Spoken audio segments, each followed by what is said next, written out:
Mummy ఈరోజు లంచ్కి ఏది ప్రిపేర్ చేస్తున్నావు? సాటర్డే కాబట్టి పాలకూర పప్పు వండుతున్నాను.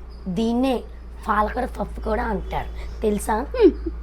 కర్రీ ఏం లేదు, సాటర్డే ఒక పూట ఈవినింగ్ ఎలాగా టిఫిన్ ఉంటుంది కాబట్టి పప్పు చాలు. పప్పు అన్నం తిని మామిడికాయ ఎలా ఉంది కదా, మామిడికాయ నంచుకొని తినడమే. మీలో ఎంతమంది మాలాగే మామిడికాయలు కూడా తింటారు నంచుకొని అన్నంతా? వాటర్ మిలన్ పప్పు అయ్యేలోపు వాటర్ మిలన్ తినాలి. వీక్లీ 2 times అయినా ఈ వాటర్ మిలన్ తెచ్చుకొని తినాలి.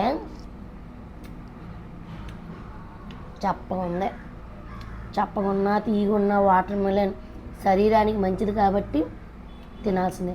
కానీ ఈ వాటర్ మిలన్ అమ్మినప్పుడు ఆయన చాలా తీయగా ఉంటుందమ్మా, మళ్ళీ రండి అన్నారు. ఈసారి తీసుకెళ్ళి ఈ పీస్ తీసుకెళ్ళి ఆయనకే తినిపించాలి.